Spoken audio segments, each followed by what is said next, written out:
धम परमानंद परम ज्योति चिदानंद जिनात्मनम स्वयं रूपम समम श्रोतम विंदेस्थाने नमस्कृतम ओंकार ध्वनि अगम्य पारा बावन अक्षर गर्वित सारा चारों वेद शक्ति जाकी ताकि महिमा जगत प्रकाशी आत्म तत्व रहस्यज्ञ महामान्यम जगद्गुरुम प्रचंड धर्म सूर्यम तम वंदे श्री गुरु तारणम निसही क्षेत्र मध्ये च वेतवा निकटे खलु अन्ते समाधि संप्राप्तम वंदे श्री गुरु तारणम ज्ञानम जिनेवनियम रूपातीतं च व्यक्तलो यस्य ज्ञानम तिलोय सारम नायबो गुरु पसायन। गुरु बाबा की देखो, हम तुम्हें 2 4 5 बातें ही बता रहे हैं, समय वास्तव में कम है, सांस्कृतिक कार्यक्रम भी बहुत हैं। हमरे सुनावे के पहले हमें पीछे से बार बार सुनवे में याद है कि अब बस समझ लो, तो इसलिए कोई बात नहीं है। कम में हम तुम्हें एक उदाहरण दे रहे हैं। एक सेठ के यहाँ एक नौकर काम करता था। संयोग की बात, उससे कहीं दूसरी जगह नौकरी थी नहीं, और सेठ के पास पहुंचने के साथ वो बार बार एक बात कहता था कि तुम हमारी तनख्वाह बढ़ाओ। अब वो सेठ भी समझता था कैसे कहीं नौकरी है नहीं है। अब वो समझता रहा, बार बार कहता रहा कि तुम हमारी नौकरी की तनख्वाह बढ़ाओ, नहीं हम काम छोड़ देंगे। एक दिन सेठ ने कहा, वो क्या कहा, वो ये कहा कि अगर नौकरी छोड़ हम पैसा नहीं बढ़ाएंगे तो क्या कर लेगा। तो देखो, अनुभव की बात बता रहे हैं। अब उससे कहीं नौकरी थी नहीं, तो उसने कहा अगर तनख्वाह नहीं बढ़ाओगे तो उतने में ही काम चला लेंगे। आ रहा है ना भाव पकड़ में।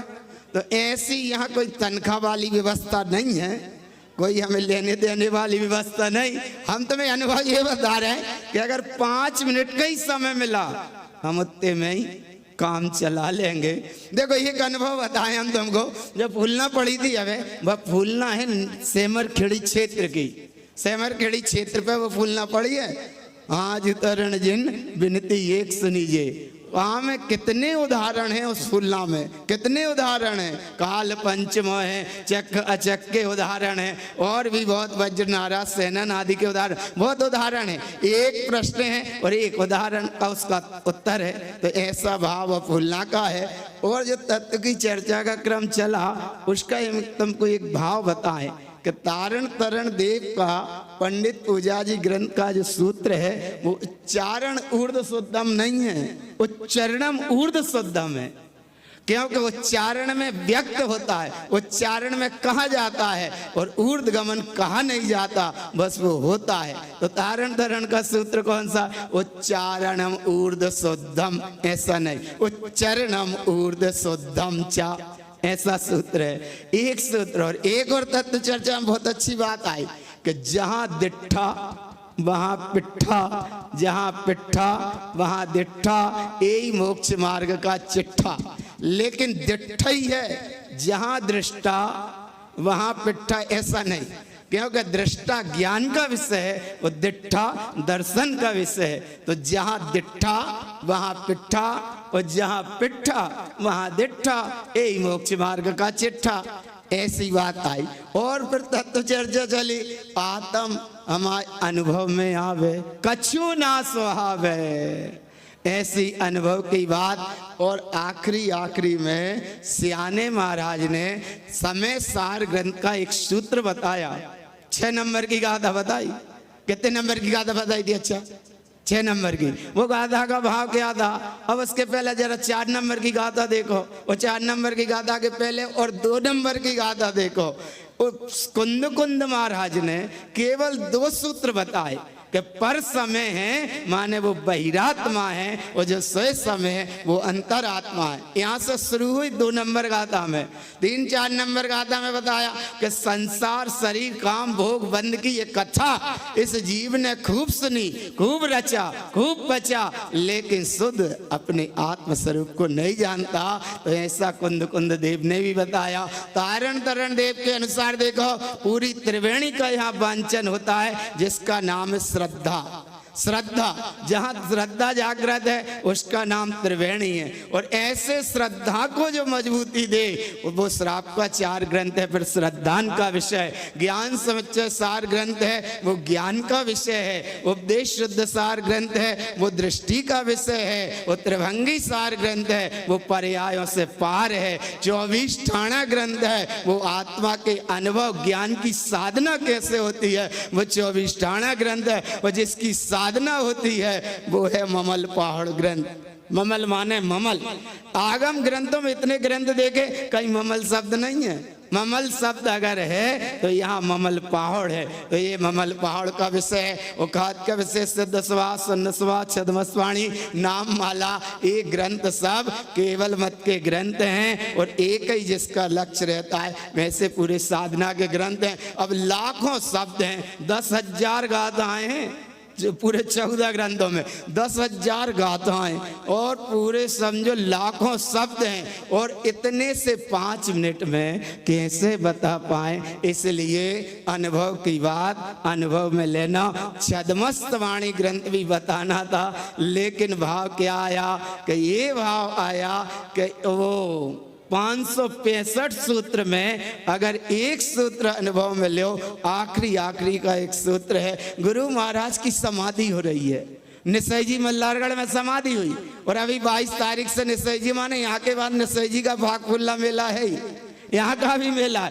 तो भागफुल्ला का क्रम यहीं से जुड़ा। इसलिए हमने एक वो सूत्र में बोला जय सागर महाराज का छंद कि निसई क्षेत्र मध्य चा, माने तुम ललितपुर में बैठे हो तो निसई जी में बैठे हो, और निसई जी में बैठे माने ललितपुर के भाव से जुड़े हो। इसलिए निसई क्षेत्र मध्य चा बेतवा निकटे कलु अंते समाधि संप्राप्तम वंदे श्री गुरु तारणम। ये तो रहा निसई जी का भाव। और एक जो छद्मस्त वाणी ग्रंथ में गुरु महाराज की समाधि हुई है निसई जी पे, उनने आखिरी समय में एक सूत्र दिया है, शायद वही सूत्र समझ लो। एक सूत्र दिया है, जय सन्न समाधि उत्पन्न साई। ये सूत्र है। अब लोग कहते हैं इनका अर्थ बताओ, तो अर्थ बताएंगे तो वो सूत्र नहीं रहेगा, वो सूत्र बताएंगे तो फिर अर्थ नहीं है, वो तो बस समा जाने वाला सूत्र है। जय सुन्न समाधि उत्पन्न साई। और आखिरी में गुरु बाबा कहते हैं, मान अपमान का है रे। इसलिए सही ये सूत्र को सुनकर हम अपना अनुभव करत रहे थे कि मान अपमान का है रे। कोई हमसे भी कछु कह देते, वैसे कहते नहीं है कछु, लेकिन कह देते तो हम एक बात कहते हैं कि इतनी सही एक और सही। आया ना, इतनी सही एक और सही। और भगवान बदला लेने के पहले बदल जाओ। कल्याण करना है तो बदला लेने के पहले बदल जाओ। इतनी कही ये इतनी सही एक और सही। तारण स्वामी ने तो कितनी सही कितनी सही। अबे यहाँ सूत्रों में आ रहा था, कितनी बार दोहराया जाता है कि वे पानी में डुबा दिया उन्हें, हैं तो बिन आत्मा को अनुभव करत रहे, उन्हें जहर पिला दिया उन्हें वो आत्मा को अनुभव करत रहे। तो ऐसी उनने कितनी सही, इतनी सही, कितनी सही। हमसे भी कोई थोड़ी बहुत कछ कह देते या आ जाते बात, तो हम भी यही कहते हैं कि इतनी सही एक और सही। तारण तरण महाराज ने आखिरी में क्या कहा, चिदानंद चिदानंद इतने तो तुम्हारे गुहिनारे साइयो, मैं जो कहूँ भले हुई मानो। माने तारण तरण आखिरी में कह रहे हैं कि मैं जो कह रहा हूँ उसे तुम अनुभव में ले लो, तुम पर और पर्याय को मत देखो। ये चिदानंद चिदानंद। और आखिरी समाधि जैसे गुरु महाराज की 1572 में समाधि हो ही रही है, बिल्कुल हो ही रही है। वो समाधि का आखिरी शब्द है। आखिरी शब्द क्या है? मान अपमान का है रे, अभय की उपजी काले हो नाय, काहे सोवत हो रे, देत हो अनंत निधि, भव भ्रमण भवांतर गयो, अभय की मुक्ति प्रवेश है। ऐसे गुरु महाराज के पूरे सूत्रों को भाव है। जब योग बनत जाएगो, समझत जाएंगे। ऐतिहासिक यहाँ की वेदी प्रतिष्ठा भाई सब जनों ने खूब अच्छी कही है, सबकी भावना जुड़ी रही और सबने मंगल भाव के साथ जुड़ी, इसलिए इतनी बात कही। इसे अनुभव में लियो, यही अनुभव की बात है।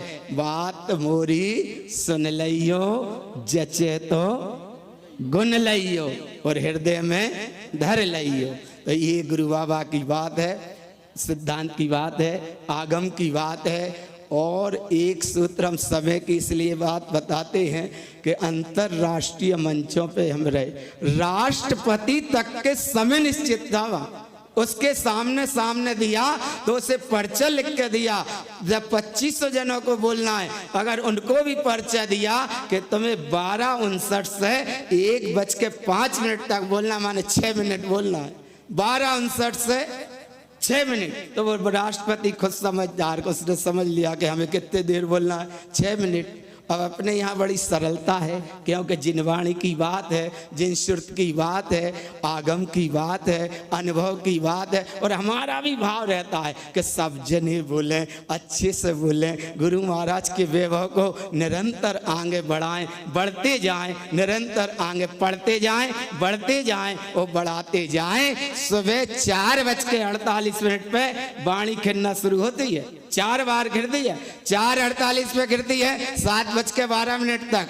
दूसरी बार में वाणी गिरती है 10:48 से लेकर 1:12 तक। तीसरी बार में वाणी गिरती है शाम के 4:48 से 7:12 तक। और चौथी बार में गिरती है 10:48 से लेकर 1:12 तक। ऐसी 9 घंटा 36 मिनट निरंतर वाणी गिरती है 24 घंटा में। अब यहाँ सुनने को कितना सा टाइम मिलता है, तो इसलिए अनुभव करियो। 9 घंटा 36 मिनट को भाव मतलब जो समझ लो, 24 घंटा में 7 घंटा तुम आराम करो, 7 घंटा घर के काम करो, 7 घंटा जिनवाणी का स्मरण लेखन करो और 3 घंटा आत्मा को ध्यान करो। जाको नाम है 24 घंटा को विषय। बोलो गुरु महाराज की जय। अब जय तुम्हारे जोर से बोल लो, बोलो गुरु महाराज की जय हो। हाँ, शुद्ध आत्मदेव की जय हो।